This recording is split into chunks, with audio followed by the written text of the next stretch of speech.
Hello दोस्तों, स्वागत है आप सभी का आपके अपने यूट्यूब चैनल पर। मैं हूं सविता। दोस्तों आज की हमारी क्लास है बीएड सेकंड ईयर के पेपर सेकंड की, जिसमें हम पढ़ेंगे लघु उत्तरीय परीक्षण के बारे में, जिसे शॉर्ट आंसर टाइप टेस्ट कहा जाता है। जानेंगे कि लघु उत्तरीय परीक्षण क्या है, इसका अर्थ, इसके गुण व दोष के बारे में। तो दोस्तों इस टॉपिक को बहुत ही अच्छे से इस क्लास में हम कवर करेंगे, तो आप लास्ट तक बने रहिएगा। और अगर इस चैनल पर अगर आप पहली बार हैं तो चैनल को सब्सक्राइब कर लीजिएगा।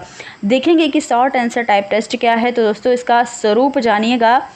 ऐसे परीक्षण या ऐसे टेस्ट जिनमें छोटे छोटे प्रश्न पूछे जाते हैं, ऐसे प्रश्न जिनका उत्तर निबंधात्मक प्रश्नों की अपेक्षा लघु रूप में दिया जाता है। निबंधात्मक प्रश्न क्या है, जिसे ऐसे टाइप टेस्ट कहते हैं, या फिर लॉन्ग क्वेश्चन कहा जाता है। तो लॉन्ग क्वेश्चन की अपेक्षा हमारे लघु यानी कि शॉर्ट आंसर जो है वो हमें कम समय में देना होता है और ये छोटे होते हैं उसकी अपेक्षा। इसी को लघु उत्तरीय परीक्षण कहा जाता है। इसके अलावा इस परीक्षण में प्रश्नों के उत्तर हमें एक निर्धारित सीमा के अंदर देना होता है, एक लिमिट होता है इसका आंसर लिखने के लिए, इसलिए इसे नियंत्रित उत्तर परीक्षण भी कहा जाता है। तो ये आपको याद रखना है। देखिए इसके दो प्रकार हैं। पहला है लघु उत्तरीय प्रश्न और दूसरा है अति लघु उत्तरीय प्रश्न, जिसे आप वेरी शॉर्ट टाइप टेस्ट कहते हैं। तो पहला क्या है, लघु उत्तरीय। जानिएगा कि ऐसे प्रश्न जिनका उत्तर निबंधात्मक प्रश्नों की अपेक्षा हमें कम समय में देना होता है, वही लघु उत्तरीय प्रश्न है।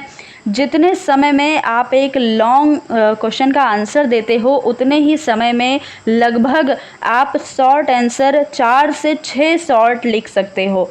तो यही है हमारे लघु उत्तरीय प्रश्न। आगे देखिएगा, दूसरा है अति लघु उत्तरीय प्रश्न क्या है। तो ऐसे प्रश्न जिनका उत्तर निबंधात्मक प्रश्नों की अपेक्षा अधिक कम समय में दिया जाता है, वे अति लघु उत्तरीय प्रश्न कहे जाते हैं। जितने समय में आप एक निबंधात्मक और 4 से 6 शॉर्ट आंसर और एक लॉन्ग लिखते हो, उतने ही समय में आप वेरी शॉर्ट 8 से 10 प्रश्नों को लिख सकते हो। तो यही हमारे क्या है, अति लघु उत्तरीय प्रश्न या वेरी शॉर्ट टाइप टेस्ट है।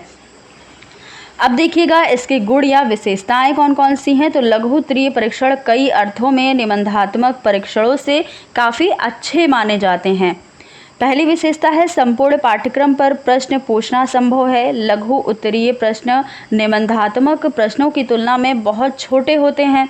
जितने समय में आप एक लॉन्ग लिखते हो, उतने समय में आप 4 से 6 शॉर्ट क्वेश्चन लिख सकते हो और 8 से 10 अति लघु या वेरी शॉर्ट लिख सकते हो। तब क्या हुआ कि पूरे पाठ्यक्रम पर प्रश्न पूछे जा सकते हैं। आप मान लीजिए कि एक लॉन्ग ही बना पा रहे हो एक टॉपिक से, और उसमें आपको अगर शॉर्ट प्रश्न बनाने हो या वेरी शॉर्ट प्रश्न बनाने हो, तब आप कई सारे प्रश्नों को वहाँ पर क्रिएट कर सकते हो। तो ये इसका एक गुण माना जाता है। अगला गुण है निबंधात्मक परीक्षणों की अपेक्षा अधिक वैध माने जाते हैं। कैसे? तो परीक्षणों का प्रयोग सामान्यतः छात्रों के ज्ञानात्मक, क्रियात्मक और भावात्मक पक्षों में होने वाले परिवर्तन का मापन करने के लिए किया जाता है।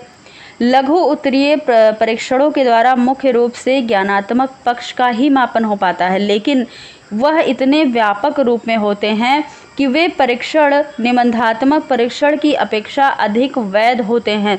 तो ये भी इसका एक गुण है। अगला गुण है निबंधात्मक परीक्षणों की अपेक्षा अधिक विश्वसनीय भी होते हैं। लघु उत्तरीय प्रश्नों के उत्तर निश्चित प्रायः होते हैं, तब इनका मापन लगभग वस्तुनिष्ठ होना चाहिए और प्रायः ऐसा होता भी है। तो यहाँ पर साफ जाहिर है कि ये परीक्षण निबंधात्मक परीक्षणों की अपेक्षा अधिक विश्वसनीय होते हैं। अगला है निबंधात्मक परीक्षणों की अपेक्षा अधिक वस्तुनिष्ठ भी होते हैं। निबंधात्मक प्रश्नों की रचना में कितनी भी सावधानियां बरत ली जाएं और उनके उत्तरों का मूल्यांकन चाहे जितनी सावधानी से किया जाए, फिर भी जो लॉन्ग आंसर हैं आपके, वे व्यक्तिनिष्ठ अधिक होते हैं, परंतु लघु उत्तरीय प्रश्नों का उत्तर निश्चित प्राय होते हैं, इसलिए इनका मूल्यांकन भी वस्तुनिष्ठ ही होता है और कम से कम निबंधात्मक परीक्षणों की तुलना में तो बहुत ही अधिक होता है। तो दोस्तों ये क्या है, वस्तुनिष्ठ भी होते हैं, ये आपको याद रखना है। अब देखिएगा इनकी कुछ कमियां भी हैं लघु उत्तरीय प्रश्नों की और अति लघु उत्तरीय प्रश्नों की कमियां या दोष के बारे में देखिएगा। तो इन परीक्षणों का निर्माण निबंधात्मक परीक्षणों के दोषों को दूर करने के लिए किया जाता है और ये उनके कुछ दोषों को दूर करने में सफल भी हैं, परंतु साथ ही ये कुछ निबंधात्मक परीक्षणों के गुण से दूर भी हैं। हम इन्हें दोष या कमियां कहते हैं। देखेंगे पहली कमी क्या है, इनका दोष क्या है। तो कौशल और अभिवृत्तियों के मापन में अक्षम है।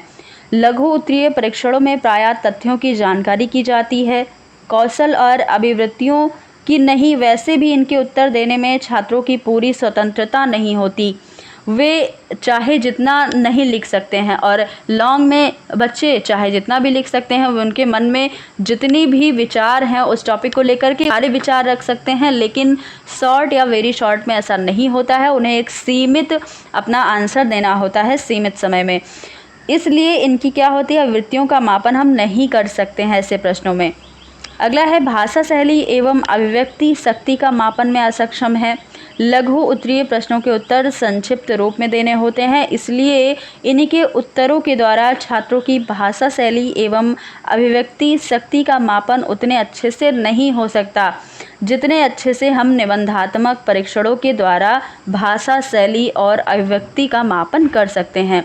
तो ये भी यहाँ पर भी इसका एक दोष पाया गया है। अगला क्या है, तर्क आदि उच्च मानसिक शक्तियों के मापन में भी अक्षम है। तो लघु उत्तरीय प्रश्न प्रायः सूचना प्रधान होते हैं और इनका यहाँ पर उत्तर होगा कि उत्तर देने में छात्रों को न कोई तर्क प्रस्तुत करने पड़ते हैं और ना ही अपने मत के समर्थन में कोई उदाहरण देने पड़ते हैं। तो इसलिए इनके द्वारा हम छात्रों की तर्क और निर्णय शक्तियों का मापन नहीं कर सकते।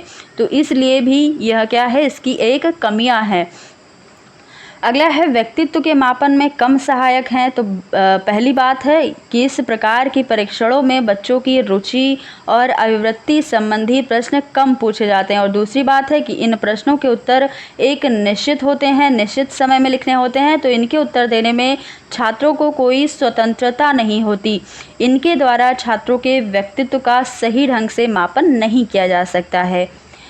अगला है तथ्यों को रटने पर बल दिया जाना। तो लघु उत्तरीय प्रश्नों में प्रायः तथ्यों पर बल रहता है, इसके द्वारा मुख्य रूप से ज्ञान की परख की जा सकती है। अतः छात्र जो तथ्य को रट लेते हैं, यानी कि रटने में ज़्यादा ध्यान देते हैं बच्चे, क्योंकि क्या होता है कि वेरी शॉर्ट में आपका आंसर बहुत छोटा है, अगर उन्हें समझ में नहीं भी आ रहा है तब उसे रट सकते हैं बच्चे। तो ये इसकी एक कमी है। और अगर लॉन्ग लिखना है तो लॉन्ग आंसर को आप नहीं रट सकते हो, उसे आपको समझकर ही लिखना होगा, नहीं तो आप इतने 5 से 6 पेज में कैसे लिख पाओगे। तो इसलिए क्या है, ये रटने पर भी बल होता है इसमें। तो दोस्तों ये थी आज की क्लास। आई होप आपको वेरी शॉर्ट या शॉर्ट आंसर टाइप के बारे में अच्छे से क्लियर हो चुका होगा। तो फिर मिलेंगे अगली क्लास में एक नए टॉपिक के साथ। दोस्तों अपना ख्याल रखिएगा। धन्यवाद।